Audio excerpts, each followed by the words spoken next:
everyone, that's the lecture of chemistry for class 12th. Today's our topic is elevation in boiling point. This is also a colligative property. This is third colligative property. It is denoted by del Tb. Elevation means to increase. Elevation means क्या होता है बच्चे? Increase होना. ठीक है, elevation means increase होना. एक solution है, सॉल्यूशन के अंदर हमने क्या डाल दिया? सॉल्वेंट है. सॉल्वेंट क्या है? वोलाटाइल है. ठीक है, मीन्स जो वेपोराइज हो सकता है इजीली. और उसके अंदर हमने नॉन वोलाटाइल सॉल्यूट डाल दिया. मीन्स क्या बन गया? हमारे पास सॉल्यूशन बन गया. तो नॉन वोलाटाइल सॉल्यूट के ऐड करने से तो जो वेपर प्रेशर है वो डिक्रीज हो जाएगा एंड जो बॉइलिंग पॉइंट होएगा सॉल्यूशन का वो क्या हो जाएगा?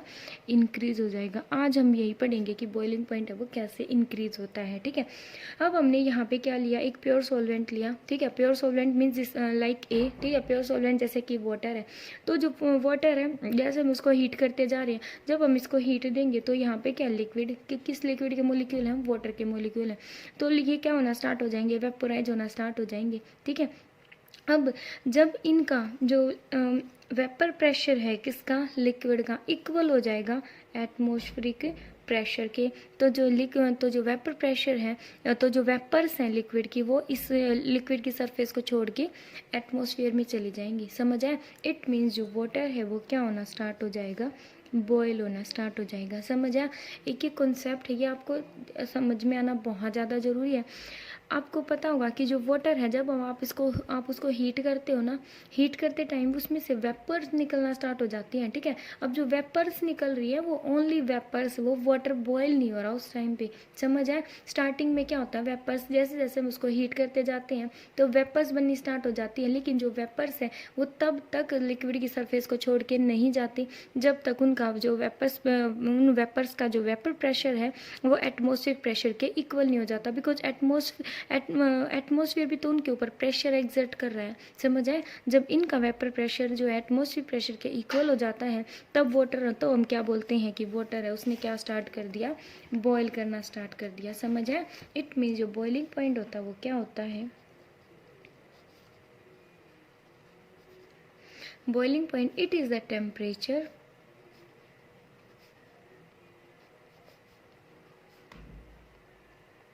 at which the vapor pressure of solution become equal to atmospheric pressure. समझ आए? बॉइलिंग पॉइंट क्या होता है? मीन्स कोई भी सब्सटेंस है वो बॉयल करना कब स्टार्ट करता है?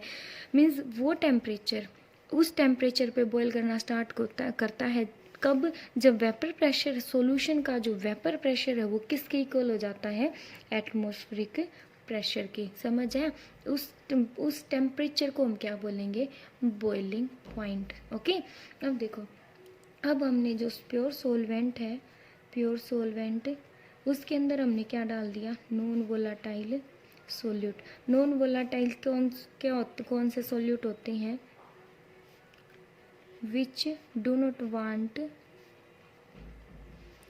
टू एवापरेट, जो एवापरेट नहीं होना चाहते. ओके, तो ये क्या बन गया? इससे हमारा सॉल्यूशन बन गया. ठीक है, अब जो सॉल्यूशन का जो वेपर प्रेशर है बच्चे वो डिक्रीज हो जाएगा. वो कैसे हो जाएगा? Let's see. ये क्या है बच्चे? ये हमारे पास क्या है? सॉल्यूशन है. सॉल्यूशन के अंदर क्या है बच्चे? मीन्स हमने मान लिया जो नॉन वोलाटाइल सॉल्यूट है, हमने स्टार्टिंग में बताया था ना, एक हम किसको मानेंगे? वोलाटाइल्स का सब्सटेंस को, मीन्स जो सॉल्वेंट है उसको, एंड बी हम मानेंगे नॉन वोलाटाइल को. इसमें क्या बच्चे? सॉल्यूट भी प्रेजेंट है एंड सॉल्वेंट भी प्रेजेंट है. ठीक है, सॉल्यूट और सॉल्वेंट दोनों है. ठीक है, मीन्स इसमें ए भी प्रेजेंट है और बी भी प्रेजेंट है हर जगह पे. तो जो लिक्विड की, जैसे हम इसको हीट करना स्टार्ट करते हैं, जैसे हम इसको हीट देते हैं तो यहाँ पे लिक्विड की सरफेस पे ए भी जाएगा और बी भी जाएगा. समझ आए? ए एंड बी दोनों मोलिक्यूल्स, दोनों सॉल्वेंट और सॉल्यूट दोनों के मोलिक्यूल्स जाएंगे. ठीक है, लेकिन ए तो आपको पता है, ए तो क्या हो जाएगा? सॉल्वेंट का मोलिक्यूल है, तो ये क्या हो जाएगा? वेपोराइज हो जाएगा. ए क्या हो जाएगा? वेपोराइज हो जाएगा. लेकिन जो बी है, बी ने तो बिना बात स्पेस कवर कर रखा है, स्पेस को घेर रखा है, बी तो वेपोराइज होगा ही नहीं. समझ आया?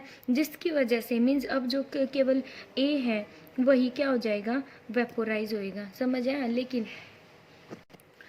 तो बच्चों ओनली ए के जो मोलिक्यूल्स हैं वो क्या करेंगे, वेपोराइज करेंगे, बी के मोलिक्यूल्स वेपोराइज नहीं करेंगे, जिसकी वजह से जो यहाँ पे जो वेपर प्रेशर बनेगा वो क्या हो जाएगा, कम बनेगा एज कंपैरिजन टू दिस। समझ आया? बिकॉज इसमें तो सारे जो मोलिक्यूल्स थे वो वेपोराइज हो रहे थे, ठीक है, जिसकी वजह से आफ्टर सम टाइम जैसे हम कंटिन्यूसली हीट देते जा रहे हैं तो जो वेपर प्रेशर है लिक्विड का वो एटमॉस्फेरिक प्रेशर के इक्वल हो जाएगा और वो इसके लिक्विड की सरफेस को छोड़ देंगे। बट यहाँ पे वेपर प्रेशर वेपर्स क्या बन रही है, कम बन रही है, ठीक है, वेपर्स कम बन रही है तो उनका प्रेशर भी क्या होगा, कम ही होएगा, ठीक है।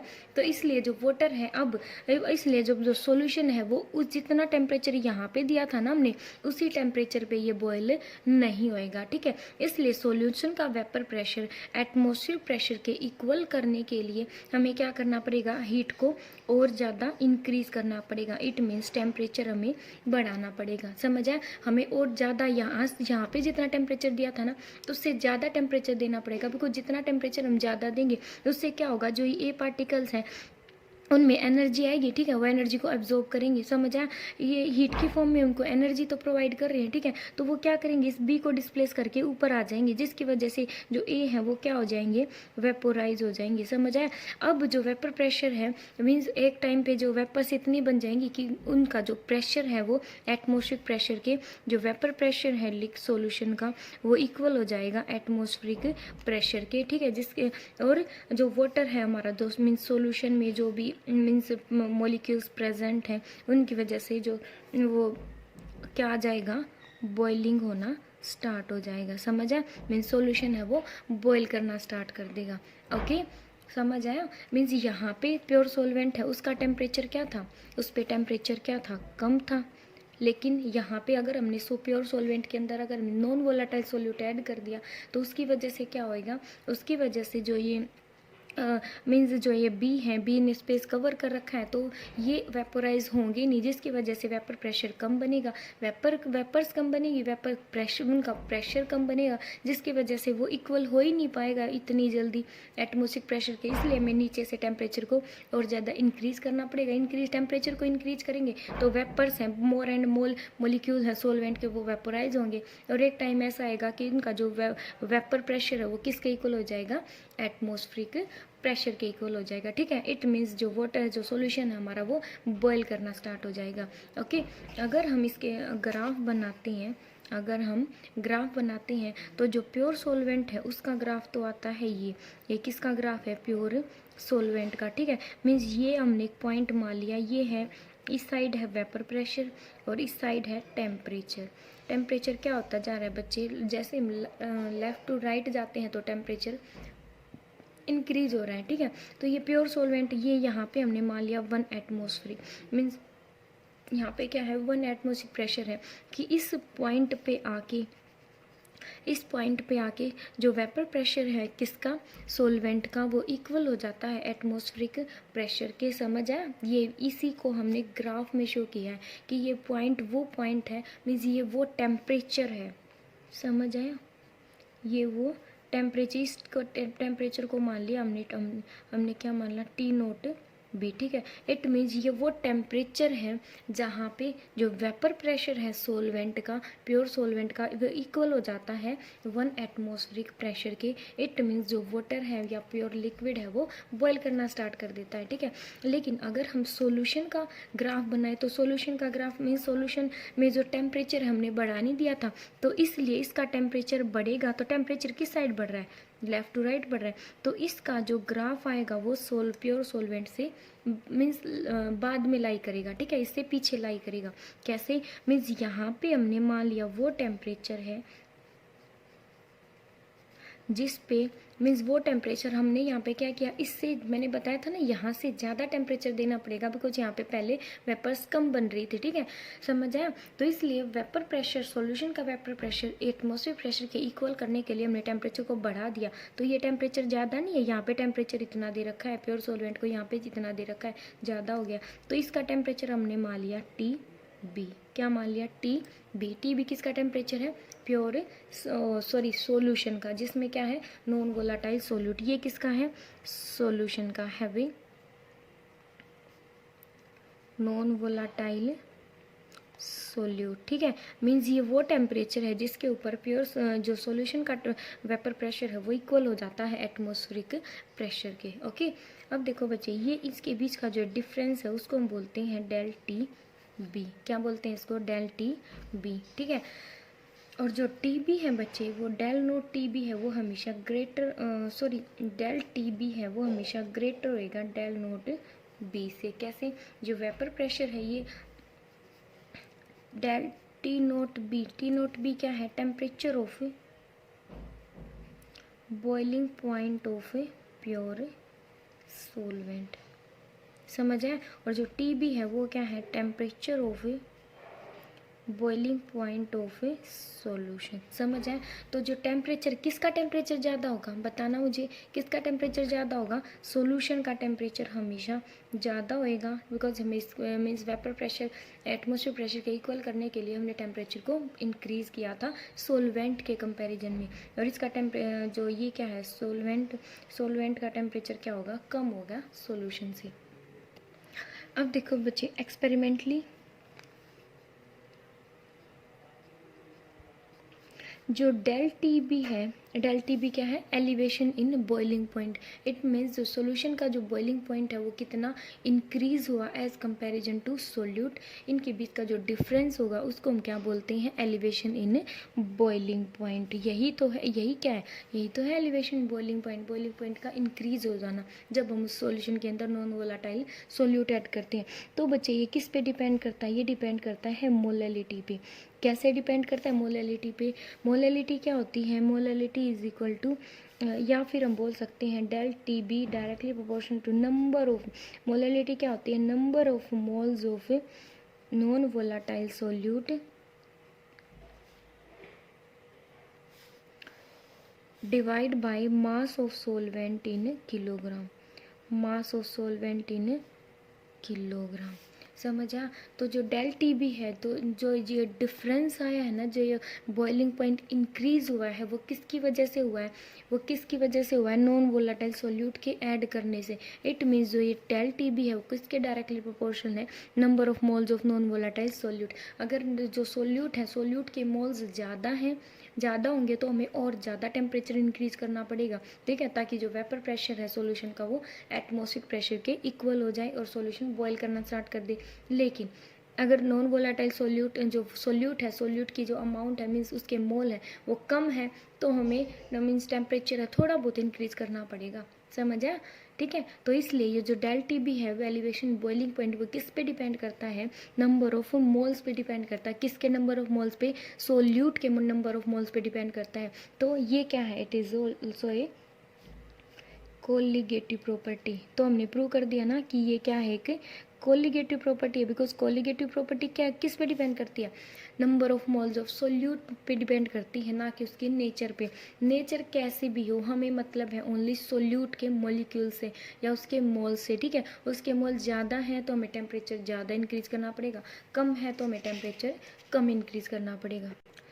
तो बच्चे, अगर हम यहाँ से प्रोपोर्शनलिटी कांस्टेंट का साइन हटाते हैं तो क्या आ जाएगा? डेल टी बी के बी इंटू एम। के बी क्या है बच्चे? Molar elevation constant. क्या है? मोलर एलिवेशन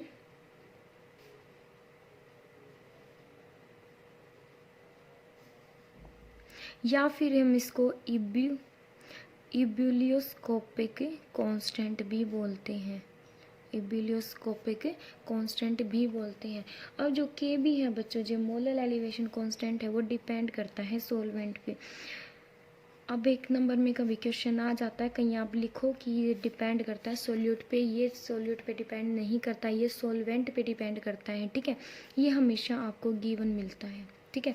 और अगर हम के बी को डिफाइन करें कि के बी क्या होता है, के बी को डिफाइन करने के लिए हमने मान लिया कि जो मोलैलिटी है वो क्या है? 1 है। मोलैलिटी हमने क्या मान लिया? 1। देन जो के बी है वो किसके इक्वल हो जाएगा? डेल टी बी के इक्वल हो जाएगा, ठीक है। तो जो के बी है, मोलर एलिवेशन कांस्टेंट, वो किसके इक्वल हो जाएगा? Elevation in boiling point. It means अगर हम इसको डिफाइन करें तो जो के बी है इज नो, वो कुछ नहीं, वो एलिवेशन इन बॉइलिंग पॉइंट ही है। कब है? जब हम मोलैरिटी 1 लेते हैं या 1 moles of solute 1 mole of non volatile solute हम डिज़ोल्व करते हैं किसमें, 1 किलोग्राम ऑफ सोलवेंट में। समझ आया? जब हम मीन्स हमने स्पेसिफिक बना दिया इसको, मीन्स जो के बी है वो किसके इक्वल होगा, एलिवेशन इन बॉइलिंग पॉइंट ही होता है के बी। कब होता है, कब होएगा ये, जब हम मोलैलिटी 1 ले, या फिर मोलैलिटी 1 का मतलब क्या है, जब हम 1 मोल ऑफ सोल्यूट डिजोल्व करें 1 किलोग्राम ऑफ सोलवेंट के अंदर। ठीक है, देखो बच्चों, वाटर का बॉइलिंग पॉइंट क्या होता है, वाटर का बॉइलिंग पॉइंट होता है, boiling point of water is equal to 100 degree Celsius. It means 100 degree Celsius हम क्यों मानते हैं, आपने हमेशा ही सुनते आ रहे हो कि जो वाटर का बॉइलिंग पॉइंट है वो 100 डिग्री सेल्सियस होता है। इट मीन्स 100 डिग्री सेल्सियस पे जो वेपर प्रेशर, जो वाटर की जो वेपर्स हैं वो किसके इक्वल हो जाती हैं, एटमॉस्फेरिक प्रेशर के इक्वल हो जाती हैं। ठीक है, और वो उसकी सरफेस को छोड़ के, लिक्विड की सरफेस को छोड़ के चली जाती हैं। ठीक है, इट मीन्स जो वाटर है वो बॉयल करना स्टार्ट हो जाता है। तो जब हम टेम्परेचर नोट करते हैं तो वो टेम्परेचर कितना होता है, 100 डिग्री सेल्सियस। ठीक है, मीन्स 100 डिग्री सेल्सियस पे उसकी इतनी वेपर्स बन जाती हैं कि वो एटमॉस्फेरिक प्रेशर के इक्वल हो जाती हैं। लाइक जो बॉइलिंग पॉइंट होता है एल्कोहल का वो कितना होता है, एल्कोहल का बॉइलिंग पॉइंट होता है 78 डिग्री सेल्सियस। इसका मतलब क्या है कि 78 डिग्री सेल्सियस टेम्परेचर देने पर जो एल्कोहल की जो वेपर्स हैं, ठीक है, एल्कोहल की जो वेपर्स हैं वो इक्वल हो जाती है, उन वेपर्स का जो प्रेशर है वो इक्वल हो जाता है एटमॉस्फेरिक प्रेशर के। ठीक है, और वो जो एल्कोहल है वो उस 78 डिग्री सेल्सियस पे बॉयल करना स्टार्ट कर देता है। इसीलिए हम बोलते हैं कि जो बॉइलिंग पॉइंट होता है एल्कोहल का वो 78 डिग्री सेल्सियस होता है। समझ है? मान लो ये क्या है, हमारा प्योर सोलवेंट है। ठीक है, लेकिन प्योर सोलवेंट के अंदर हमने सोल्यूट डाल दिया। ठीक है, तो हमने टेम्परेचर को इंक्रीज किया। कितना इंक्रीज किया हमने टेम्परेचर, मीन्स में भी हमने 20 डिग्री इंक्रीज कर दिया टेम्परेचर। इट मीन्स जो सोल्यूशन का जो टेम्परेचर होगा अब क्या होगा, मीन्स बॉइलिंग पॉइंट और सॉल्यूशन का बॉइलिंग पॉइंट मान लो 120 डिग्री है। समझा कितना है, मीन्स सोलवेंट से प्योर जो प्योर सॉल्वेंट है उससे नॉन वोलेटाइल सॉल्यूट डालने से जो सॉल्यूशन है वो उससे ज़्यादा टेम्परेचर पे बॉईल होना स्टार्ट होएगा, है ना। तो इसलिए मान लिया बॉइलिंग पॉइंट क्या है सॉल्यूशन का 120 डिग्री। तो इसमें कितना इंक्रीज हुआ, हाउ मच इंक्रीज, कितना इंक्रीज हुआ, 120 माइनस के 100, 20 डिग्री। 20 डिग्री जो इंक्रीज हुआ है इसी को हम क्या बोलते हैं, called elevation in boiling point. क्या बोलते हैं इसको, एलिवेशन इन बॉइलिंग पॉइंट। इसका मतलब क्या है बच्चे, कि कोई भी लिक्विड पहले के कंपैरिजन में, कि कोई भी लिक्विड पहले के कंपैरिजन में कितना ज़्यादा इंक्रीज हुआ। ठीक है, सॉरी, कि कोई भी लिक्विड पहले के कंपैरिजन में कितने ज़्यादा टेम्परेचर पे बॉयल हो रहा है। समझ आए, कि कोई भी लिक्विड पहले के कंपैरिजन में कितने ज़्यादा टेम्परेचर पे, इट मीन्स 20 डिग्री है ना यहाँ पे, कितने ज़्यादा टेम्परेचर पे वो बॉयल होना स्टार्ट हो रहा है, उसको हम क्या बोलते हैं, एलिवेशन इन बॉइलिंग पॉइंट। और जो सॉल्यूशन का बॉइलिंग पॉइंट है वो हमेशा प्योर सॉल्वेंट से ज़्यादा होता है। ठीक है, बिकॉज सॉल्यूशन में जो वेपर्स हैं वो कम बनती है, इसलिए हमें टेम्परेचर को इंक्रीज करना पड़ता है। तो जो सॉल्यूशन है उस सॉल्यूशन है बहुत मीन्स उससे सॉल्वेंट के कंपैरिजन में ज़्यादा टेम्परेचर पे बॉयल होता है। This is our elevation in boiling point. अब नेक्स्ट है बच्चे depression in freezing point. Depression in freezing point का मीन्स क्या, डिप्रेशन मीन्स होता है बच्चे डिक्रीज होना। क्या होना, डिक्रीज होना। ठीक है, इसका मतलब क्या है, by adding non volatile solute. देखो बच्चों, डिप्रेशन इन फ्रीजिंग पॉइंट, इसका मतलब क्या है, जब हम नॉन वोलाटाइल सोल्यूट डाल देते हैं तो जो बॉइलिंग पॉइंट हो गया सॉल्यूशन का वो इंक्रीज हो जाता है, जैसा कि आपने अभी देखा है ना। एंड फ्रीजिंग पॉइंट जो है सॉल्यूशन का वो क्या हो जाता है, इन डिक्रीज हो जाता है। फ्रीजिंग पॉइंट क्या हो जाएगा, डिक्रीज हो जाएगा। किसकी वजह से, सॉल्यूशन के अंदर नॉन वोलाटाइल सोल्यूट के ऐड करने से। इसी को हम क्या बोलते हैं, फ्रीजिंग पॉइंट। इसी को हम क्या बोलते हैं, फ्रीजिंग पॉइंट। अब देखो बच्चों, फ्रीजिंग पॉइंट क्या होता है, फ्रीजिंग पॉइंट क्या होगा, it is the temperature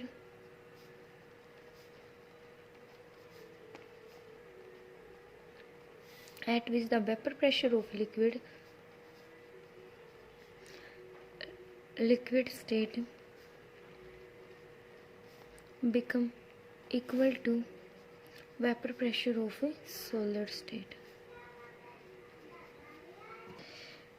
freezing point क्या हो बच्चे, वो टेम्परेचर एट विच जो वेपर प्रेशर है, लिक्विड स्टेट का वेपर प्रेशर, किसका, लिक्विड स्टेट का वेपर प्रेशर है वो किसके इक्वल हो जाता है, सॉलिड स्टेट के वेपर प्रेशर के इक्वल हो जाता है। समझ है, ठीक है। ऐसे ही अगर हम समझे ये क्या हमारा प्योर लिक्विड है ना, ये क्या हमारा प्योर लिक्विड है, और जब हम इसका टेम्परेचर को कम कर रहे हैं, इसका टेम्परेचर हम क्या कर रहे हैं, डिक्रीज कर रहे हैं। लिक्विड है, लिक्विड का टेम्परेचर डिक्रीज करेंगे तो क्या हो जाएगा, लाइक बाहर क्या टेम्परेचर ज़्यादा है, लेकिन अगर हम उसको फ्रीज कर देते हैं तो वो जो लिक्विड है वो क्या हो जाता है, वो आइस में कन्वर्ट हो जाता है। समझ है, तो इसका जो क्या हो जाएगा, मीन्स जो ये मीन्स हम मानते हैं कि जो प्योर लिक्विड होता है जैसे वाटर है, उसका जो फ्रीजिंग पॉइंट होता है वो क्या होता है, फ्रीजिंग पॉइंट 0 डिग्री सेल्सियस होता है। समझ आया, इसका मतलब क्या है कि जो यहाँ पे जो इसकी वेपर्स हैं, जो लिक्विड की जो लिक्विड स्टेट में जो वेपर्स हैं वो किसके इक्वल हो जाएंगे, मीन्स एक स्टेट ऐसी आएगी, ठीक है, मीन्स जब हम टेम्परेचर को डिक्रीज करते जा रहे हैं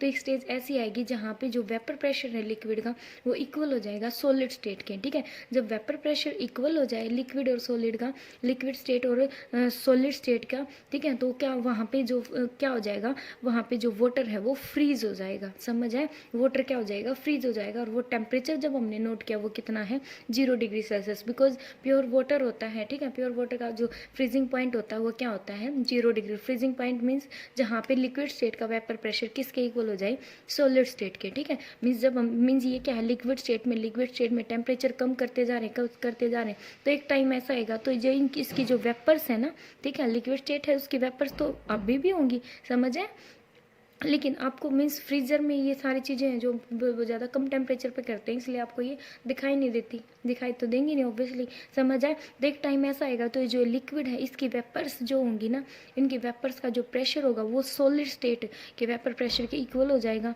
तो यहाँ पे जो वाटर है वो क्या हो जाएगा, फ्रीज हो जाएगा, ठीक है। और टेम्परेचर कितना होगा यहाँ पे, 0 डिग्री सेल्सियस। समझ आया, ये तो थी हमारी प्योर सॉल्वेंट की बात। लेकिन अगर हमने ये क्या है हमारा कोई भी सॉल्यूशन है, ठीक है, सॉल्यूशन मीन्स उसके अंदर क्या है, सॉल्वेंट भी है, सॉल्वेंट भी है, और हमने सोल्यूट डाल दिया। सोल्यूट कैसा डाला, नॉन वोलाटाइल सोल्यूट डाल दिया। कैसा सोल्यूट डाला, नॉन वोलाटाइल सोल्यूट डाल दिया। तो नॉन वोलाटाइल सोल्यूट, एक मैं आपको एक एग्जांपल के थ्रू बताती हूँ जिससे आपको ये क्लियर हो जाएगा। जैसे कि जो बच्चे जो पहाड़ी इलाके होते हैं ना, जहाँ पे जो बर्फ़ वगैरह जो बर्फीले इलाके होते हैं, आप ये बोल सकते हो, तो वहाँ पे जैसे जो वाटर है वो फ्रीज हो जाता है 0 डिग्री सेल्सियस पे। आपने देखा होगा वहाँ पे बर्फ़ वगैरह जमती रहती है। समझ आया, तो वाटर है वो 0 डिग्री सेल्सियस पे क्या हो जाता है, फ्रीज हो जाता है, वो आइस में कन्वर्ट हो जाता है। लेकिन अगर हम उस वाटर के अंदर सोल्यूट डाल देते हैं, लाइक हमने सॉल्ट डाल दिया, NaCl, आप समझ आया, हमने क्या डाल दिया उसके अंदर, NaCl, सॉल्ट डाल दिया, तो जो वाटर है अब सोल्यूट डालने की वजह से उसका जो फ्रीजिंग पॉइंट है वो क्या हो जाएगा, कम हो जाएगा। उसका फ्रीजिंग पॉइंट क्या हो जाएगा, कम हो जाएगा। मीन्स पहले जो वाटर 0 डिग्री सेल्सियस पे फ्रीज हो रहा था, सोल्यूट के ऐड करने से अब वो 0 से कम डिग्री पे क्या होगा, फ्रीज होएगा। समझ आया, आपको पता होगा जैसे आप लेमोनेड बनाते हो, नींबू पानी, तो जब आप मीन्स अभी तक अगर नोटिस नहीं किया है तो नोट करके देखना कि एक तो नॉर्मल आप वो जो आइस है वो ऐड मीन्स मिक्स करते हो वाटर के अंदर, ठीक है, लेकिन अगर आप वो जो आइस है, आइस के ऊपर नमक डाल देते हो, सॉल्ट डाल देते हो, तो उससे क्या होगा, जो आइस है वो बहुत ज़्यादा तेज़ी से मेल्ट हो जाएगी, ठीक है। ऐसे ही उन बर्फीले इलाकों में होता है, वहाँ पे क्या होता है, मीन्स आइस जो वाटर है 0 डिग्री सेल्सियस पे फ्रीज हो रहा है, लेकिन सॉल्ट के ऐड करने से अगर आप वैसे भी पानी के अंदर सॉल्ट डाल के जो सॉल्ट है वो बच्चे वो फ्रीज नहीं होता, सॉल्ट है वो नॉट फ्रीज, सॉल्ट फ्रीज नहीं होएगा। लेकिन अगर आप जैसे एक मीन्स किसी भी कंटेनर में आपको आइस फ्रीज करनी है, ठीक है, आपको आइस चाहिए, तो आप क्या करोगे, उसको फ्रीज करोगे वाटर को, तो अगर आप उसके अंदर सॉल्ट डाल देते हो ना, सॉल्ट डालने की वजह से जो आइस है पहले 0 डिग्री, जो वाटर है पहले 0 डिग्री सेल्सियस पे फ्रीज हो रहा था ना, अब वो 0 से कम, it means 10 degree Celsius minus के 15 डिग्री सेल्सियस, मीन्स उससे 0 से कम डिग्री सेल्सियस पे क्या होगा, वो फ्रीज होएगा। किसकी वजह से, सोल्यूट ऐड करने की वजह से। और जो सोल्यूट है ना, तो ये जो सोल्यूट है नॉन वोलेटाइल सोल्यूट है ना, तो ये वेपोराइज होता है, वेपोराइज हमने पीछे पढ़ लिया, और ना ये फ्रीज होता ना, फ्रीज नहीं होएगा, वो वाटर फ्रीज हो जाएगा लेकिन सोल्यूट कभी भी फ्रीज नहीं होगा। समझ आया, ठीक है। तो इसलिए, और ये क्या करेगा, ये जो फ्रीजिंग पॉइंट मीन्स जो उसकी मीन्स फ्रीज होने की जो कैपेसिटी है वाटर की उसको भी कम कर देगा, ठीक है। अब मीन्स अब जो वाटर है वो 0 से कम डिग्री सेल्सियस पे क्या होगा, फ्रीज होएगा, समझ आया। तो इसलिए ये मीन्स समझ आ गया ये, ठीक है। ये सारी प्रोसेस यहीं पे है। जैसे हमने सोलवेंट जो प्योर लिक्विड है उसके अंदर कोई सोल्यूट लाइक NaCl ही मान लो वो डाल देते हैं, तो जो अब यहाँ पे जो फ्रीज मीन्स यहाँ पे 0 डिग्री सेल्सियस पे वो फ्रीज हो रहा था, मीन्स फ्रीजिंग पॉइंट क्या वाटर का 0 डिग्री सेल्सियस। अब यहाँ पे जो सोल्यूशन है वो 0 डिग्री सेल्सियस पे फ्रीज नहीं होगा, वो 0 से कम लाइक 5 डिग्री माइनस के, 0 से कम तो माइनस में आ जाएगी ना क्वांटिटी, तो माइनस के 5 degree Celsius, 6 degree Celsius and so on, कुछ भी हो सकता है, वो माइनस में जाके फ्रीज होएगा, समझ आया, ठीक है। तो अगर हम इसका ग्राफ बनाते हैं, तो क्या होता है बच्चों, ये हमने मान लिया प्योर सोलवेंट, ये क्या है प्योर प्योर सोलवेंट, ठीक है।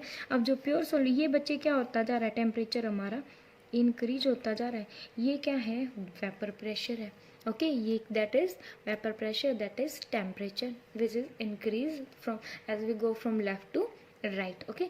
अब ये क्या है बच्चे, प्योर सोलवेंट है, ठीक है। और ये मान लिया हमने प्योर सोलवेंट, और ये क्या है, सॉलिड सोलवेंट, ये क्या है, सॉलिड सोलवेंट, ठीक है। प्योर सोलवेंट है जो किसकी फॉर्म में है, लिक्विड की फॉर्म में है, समझ आए। अब मैं इसको आपको दो तरीके से सब समझाती हूँ, ठीक है। ये क्या है, प्योर सोलवेंट है, यहाँ पे प्योर सोलवेंट है। अगर हम इसके टेम्परेचर को, अगर हम इस साइड से इस साइड आ रहे हैं तो टेम्परेचर क्या होता जा रहा है बच्चे, डिक्रीज होता जा रहा है, ठीक है। तो टेम्परेचर अगर हम यहाँ पे क्या हमारा सोल्युबल वाटर ले रखा है, हमें इसको फ्रीज करना है तो मीन्स इसका टेम्परेचर हम कम कर देंगे। इसका टेम्परेचर मीन्स जो सोलवेंट है कभी तो सॉलिड स्टेट में भी था, है ना। अगर वाटर है, वाटर को फ्रीज कर देंगे तो आइस बन जाएगा, आइस के टेम्परेचर को बढ़ा देंगे, मीन्स उसको बाहर रख देंगे तो क्या हो जाएगा, तो फिर से वाटर बन जाएगा, ठीक है। तो प्योर सोलवेंट है, उसका टेम्परेचर को, प्योर जो लिक्विड है उसका टेम्परेचर अगर हम कम करेंगे तो क्या हो जाएगा, वो मीन्स कम करते करते वो एक स्टेज ऐसी आएगी यहाँ पे जो वेपर प्रेशर मीन्स जो सोलवेंट है वो फ्रीज हो जाएगा, ठीक है। यहाँ पे क्या हो जाएगा, वो फ्रीज होना स्टार्ट हो जाएगा, फ्रीज होना तो स्टार्ट हो रहा है, कम कम कम कम कम कम होता जा रहा है, ठीक है। एक टाइम पे ऐसा आएगा, ये पॉइंट हमने मान लिया जहाँ पे वो फ्रीज हो गया, ठीक है। अब वो कौन सी स्टेज में है अपनी, सॉलिड जो सोलवेंट है वो कौन सी स्टेट में है, सॉलिड स्टेट में है, ठीक है।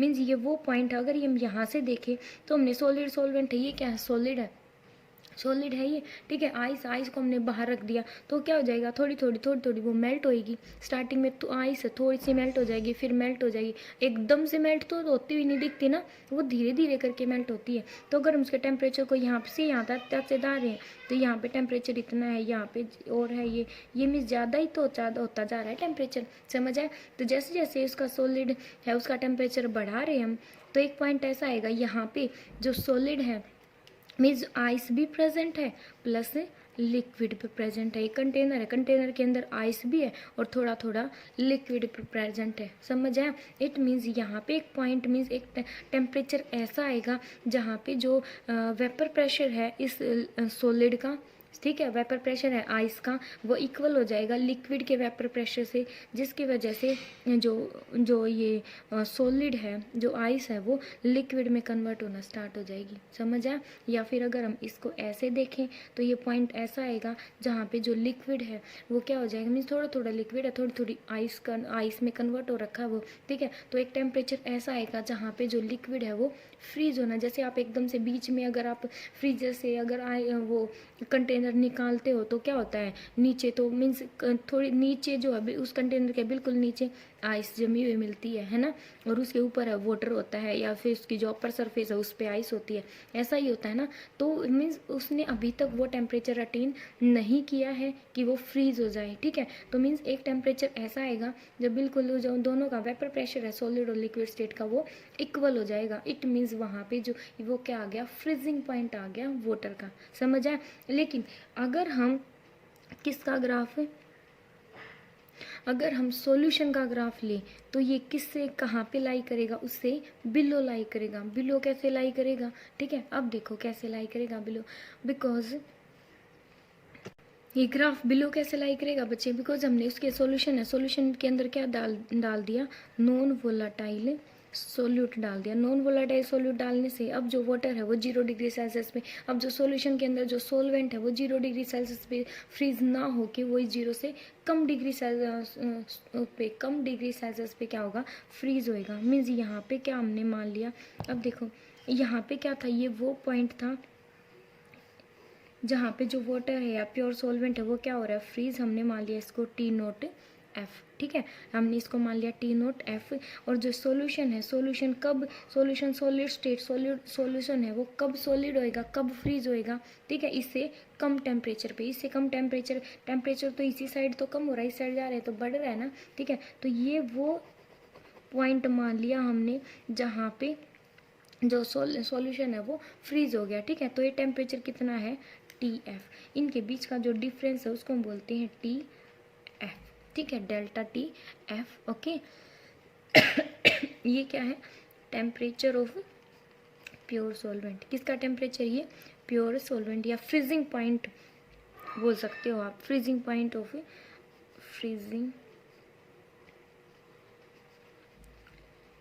Pure solvent. और ये क्या है, फ्रीजिंग पॉइंट ऑफ सॉल्यूशन, ठीक है। समझ आया कि ये इससे पीछे क्यों लाई कर रहा है, जैसे एलिवेशन में क्या था, इससे आगे लाई कर रहा था, है ना, इससे आगे लाई कर रहा था ना, जो सॉल्यूशन का बॉइलिंग पॉइंट है ना, लेकिन इससे पीछे लाई करेगा। ये तो क्या है, प्योर सॉल्वेंट का फ्रीजिंग पॉइंट, और ये इससे पीछे लाई करेगा। कैसे, वो इस साइड जा रहे, टेम्परेचर घट रहा है तो ये 0 डिग्री सेल्सियस पे ना फ्रीज होके वो उससे कम डिग्री सेल्सियस पे फ्रीज होएगा। समझ आया। जो अब यहाँ पे जो डेल टी नोट एफ है, प्योर सॉल्वेंट का जो फ्रीजिंग पॉइंट है वो हमेशा ज़्यादा होएगा सॉल्यूशन के फ्रीजिंग पॉइंट से। अब देखो बच्चे, जो टी एफ है del T naught, it means depression in freezing point, means freezing point है वो पहले मीन्स प्योर सॉल्वेंट के कंपैरिजन में जो फ्रीजिंग मीन्स जो सॉल्यूशन है वो कितने कम टेम्परेचर पे फ्रीज हो रहा है। समझ आया, ठीक है। इसको हम क्या बोलते हैं, डिप्रेशन इन फ्रीजिंग पॉइंट, ठीक है। मीन्स जो सॉल्यूशन है उसका फ्रीजिंग पॉइंट कम नहीं हो गया सॉल्यूशन प्योर सॉल्वेंट के कंपैरिजन में, तो वो कितना कम हुआ उसी को हम क्या बोलते हैं, डिप्रेशन इन फ्रीजिंग पॉइंट। तो ये किसके डायरेक्टली प्रोपोर्शनल है बच्चे, मोलैलिटी के। लाइक पहले की तरह किसके डायरेक्टली प्रोपोर्शनल है, मोलैलिटी के। मोलैलिटी क्या होती है, number of moles of solute. Solute क्या है बच्चे, आपको पता है, नॉन वोलाटाइल है। Dissolve in 1 kilogram of dissolve in mass of divide by mass of solvent in kilogram. समझ आया। तो ये भी क्या है बटे, it is also a colligative property. ये भी क्या है, एक कोलिगेटिव प्रॉपर्टी। क्या है ये, एक कोलिगेटिव प्रॉपर्टी है। क्यों, बिकॉज कोलिगेटिव प्रॉपर्टी क्या कहती है, जो नंबर ऑफ मोल्स पे डिपेंड करती है, किसके मोल्स पे, सोल्यूट के मोल्स पे डिपेंड करती है, ठीक है। और जो डेल्टी डिप्रेशन फ्रीजिंग पॉइंट है वो भी किस पे डिपेंड करता है, मोलैलिटी पे। मोलैलिटी क्या होती है, number of moles of solute. It means ये डायरेक्टली प्रोपोर्शनल है, जितने नंबर ऑफ मीन्स जितने सोल्यूट के मोल्स कम होंगे उतना ही मीन्स वो जो सोल्यूशन है वो 0 से थोड़ा बहुत कम degree, like -1 degree Celsius, -2 degree Celsius पे फ्रीज हो जाएगा। लेकिन अगर सोल्यूट के मोल्स ज़्यादा है तो वो सॉल्वेंट को कभी, सॉल्यूशन को कभी भी फ्रीज होने ही नहीं देंगे। समझ आए। तो इसलिए क्या होगा, मीन्स वो 0 से भी बहुत ज़्यादा 10 degree -10 degree Celsius 15 degree Celsius पे जाके फ्रीज होगा, ठीक है। इसलिए ये किस पे डिपेंड करती है, ये सोल्यूट के मोल्स पे डिपेंड करती है। और कोलिगेटिव प्रॉपर्टी भी क्या होती है, जो सोल्यूट के मोल्स पे डिपेंड करती है। तो इसलिए जो डिप्रेशन फ्रीजिंग पॉइंट है वो क्या है कि कोलिगेटिव प्रॉपर्टी है, ठीक है। तो डेल टी एफ किसके इक्वल हो गया, अगर हम प्रोपोर्शनलिटी कॉन्स्टेंट को हटाते हैं तो के एफ क्या होता है बच्चे, मोलर डिप्रेशन कांस्टेंट। क्या होता है, मोलर डिप्रेशन कांस्टेंट, ठीक है। इसको हम क्रायोस्कोपिक कांस्टेंट भी बोलते हैं, ठीक है। समझ आया। लेकिन अगर हम के एफ को डिफाइन करें तो पहले की तरह हम क्या मानेंगे, जो मोलैलिटी है वो क्या है, 1 है। समझ आया, मोलैलिटी क्या है, 1 है। तो किसके, जो डेल टी एफ है वो किसके इक्वल हो जाएगा, के एफ के। इट मीन्स जो, और जो बच्चे के एफ है वो डिपेंड करता है सोलवेंट पे। किस पे डिपेंड करता है, ये सोलवेंट पे डिपेंड करता है के एफ भी। KFB एंड KB दोनों के दोनों किस पे डिपेंड करते हैं, सॉल्वेंट पे डिपेंड, हाँ सॉल्वेंट पे डिपेंड करते हैं, ना कि सोल्यूट पे डिपेंड करते हैं, ठीक है। तो जो अगर हम m की वैल्यू 1 ले लेते हैं, मोलैलिटी 1 ले लेते हैं, तो जो डेल TF है वो KF के इक्वल हो जाता है। इट मीन्स जो KF है ना, मोलर डिप्रेशन कांस्टेंट है, वो क्या है, अरे वो डिप्रेशन इन फ्रीजिंग पॉइंट ही है। कब है ये एक स्पेसिफिक कंडीशन में है। कब, जब हम मोलैलिटी 1 ले लेते हैं। मोलैलिटी 1 का मीन्स क्या है कि जब number of 1 mole of solute, 1 mole of solute किस में डिजोल्व हो रहा है, dissolve in 1 kilogram of solvent. समझ आया। मोलैरिटी 1 का मतलब क्या होता है, molarity 1 means number 1 moles of solute किस में डिजोल्व हो रखे, 1 किलोग्राम ऑफ सॉल्वेंट के अंदर। इस कंडीशन में जो ये डिप्रेशन कांस्टेंट है वो एलिवेशन डिप्रेशन फ्रीजिंग पॉइंट के इक्वल ही हो जाएगा, ठीक है।